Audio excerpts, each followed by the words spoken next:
የእስራኤልና ኢራን ጦርነት ለአምስተኛ ቀን ተባብሶ ቀጥሏል። እስራኤል ለኢራን ጥቃት ምላሽ ዋጋ የሚከፍሉት የቴህራን ነዋሪዎች ናቸው ስትል የአሜሪካው መሪ ትራምፕ የቴህራን ነዋሪዎች ከተማውን ለቃችሁ ውጡ እያሉ ነው።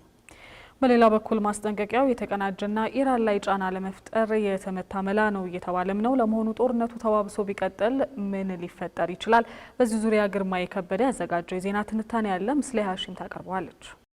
እስካሁን ቢያንስ በቀጥታ እየተታኮሱ ያሉት ዋና ባላንጣዎቹ ኢራንና እስራኤል ብቻ ናቸው። ቀደም ብለው ግን ኔታንያሁ ጦርነቱ ረጅም ጊዜ ሊፈጅ ይችላል እያሉ ነው። በመንግስታቱ ድርጅትም ሆነ በሌሎች መድረኮች እየተባባሰ የመጣው ግጭት እንዲቆምም ውትወታው ቀጥሏል። ይሁንና ይህንን ውትወታ ሀገራቱ አንስማማም ቢሉ ምን ሊፈጠር ይችላል የሚለውን ማየት ይበጃል።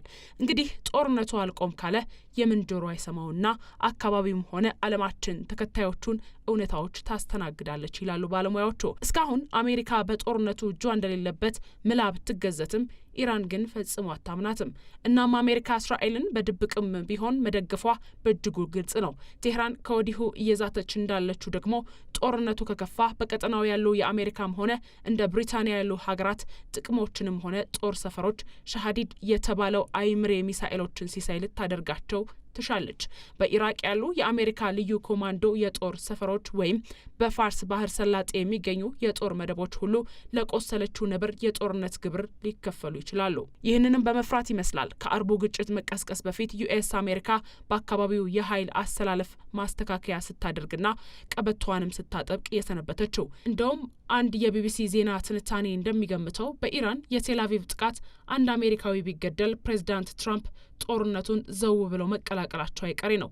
ለዚህም ነው የእስራኤሉ ጠቅላይ ሚኒስትር ቤንያሚን ኔታንያሁ ትራምፕን ወደ ጦርነቱ ለመሳብ የማይፈለቅሉት ድንጋይ የለም የሚባሉት። አሜሪካ ጦርነቱን ከተቀላቀለች ደግሞ የኢራንን የኒውክሌር ተቋማትን የሸሸጉ ተራሮችና ዋነኛ የቋጥኝ ኮረብታዎች እንደ አሮጌ ገል እንክትክት የሚያደርጉ ምሽግ በርቃሽ ቦምቦች ባለቤት በመሆኗ ጦርነቱ በእጅጉ መባባሱ እውነት ነው። ቀድመን እንዳልነው የአሁኑ የሚሳኤል እሳት መወራወር በዚሁ ከቀጠለ የባህረ ሰላጤው ሀገራትም ቢሆን ወደ ጦርነቱ ተስበው መግባታቸው አይቀሬ መሆኑ የአካባቢውን የኃይል አሰላለፍ በቅርብ የሚያውቁ ተንታኞች የልብ እምነት ነው።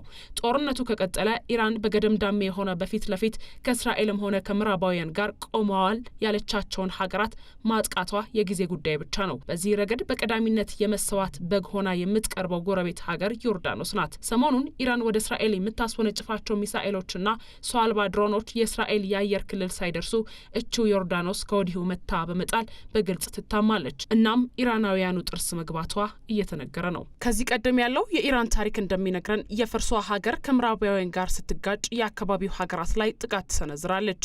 ቴህራን አሁን እንደ ሳውዲ አረቢያ ካሉ ሀገራት ጋር ያላትን ግንኙነት ቢሻሻልም የአሜሪካን ወታደሮች ውስጥ ካስተናገዱ ድረስ ያቺን ሀገር ኢራን ከደሙ ንጹህ ነን ብለው ሊያሳምኗት አይችሉም። እንዲህ በፈረንጆቹ 2019ና 2021 ግጭት ኢራንና የጡት ልጇ የሀውቲ ቡድን የሳውዲን የነዳጅ ማውጫዎች በሚሳኤልና ድሮን እንደ ደመራ ክምር ሲያንቦጎብጓቸው ድፍን ዓለም ታዝቧል። ጦርነቱ ከቀጠለ የዓለም ነዳጅ ማስተላለፊያ የሆነው የሆርሙዝ የባህር ወሽመጥም በኢራን አብዮታዊ ዘብ የጥቃት ዓላማ ስር ስለሚሆን ይህም የምዕራባውያን የጦር ጥምረትን ለእሳቱ ጨዋታ ወደ አካባቢው የሚጋብዝ መሆኑ አይቀሬ ነው። ደግሞ እስቲ እንጠይቅ። አሁንም ግጭቱ ቀጥሎ ነገር ግን እስራኤል እንደምትዝተው የኢራንን የኒውክሌር ተቋማት ማውደም ቢያቅታትስ? ከባዱ የቀጠናውና የዓለም ፈተና የሚመጣው እዚህ ጋር ነው። የቅርብ አዋቂዎች እንደሚሉት ቴህራን የኒውክሌር አረርን ለመስራት የሚያስችልና እስከ 60 ከመቶ ደረጃ የተብላላ የዩራኒየም ባለቤት ነች። እንግዲህ ኢራን እስካሁን ያነጠረችው ዩራኒየም 400 ኪሎ ግራም ብቻ መጠን ያለው በመሆኑ ጠላት የማይደርስበት ቦታ ለመደበቅ ብዙ ስፍራ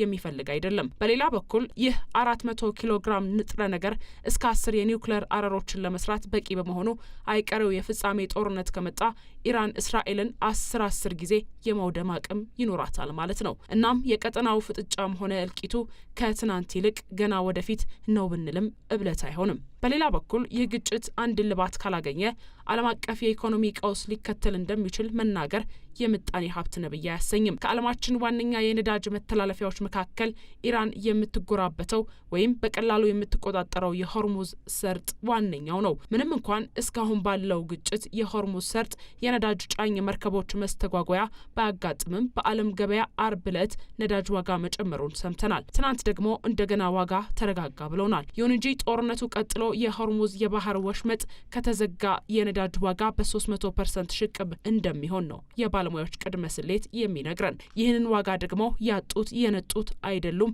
ቱጃሮቹም ሀገራት አይችሉትም። ሞገደኛው የእስራኤል ጠቅላይ ሚኒስትር ቤንያሚን ኔታንያሁ ደጋግመው ሲናገሩ እንደሚሰማው ሀገራቸው የቴህራን የኒውክሌር ጠመንጃ ሁሉ ተሰብሮ እንደ ህልማቸው የኢራን መንግስት ቢወድቅስ ብለን ደግሞ እናንሳ። የነ ቢቢሲን ትንታኔ ካየን ያቺ ጥንታዊ ሀገር ጎረቤት ኢራቅን ወይም ሊቢያን ሆና ወደ እርስ በእርስ ጦርነት ወደ ጥፋት መንሸራተቷ አይቀሬ ነው። በሌላ በኩል እድል ከኢራን ጋር ሆኖ ለእስራኤልም ለአሜሪካም ጫና ካልተንበረከከችና የምትናፍቀውን የኒውክሌር ጠመንጃ በእጇ ካስገባች ደግሞ መካከለኛው ምስራቅ ሌላ የሲኦል ደጃፍ ላይ ይቆማል ማለት ነው።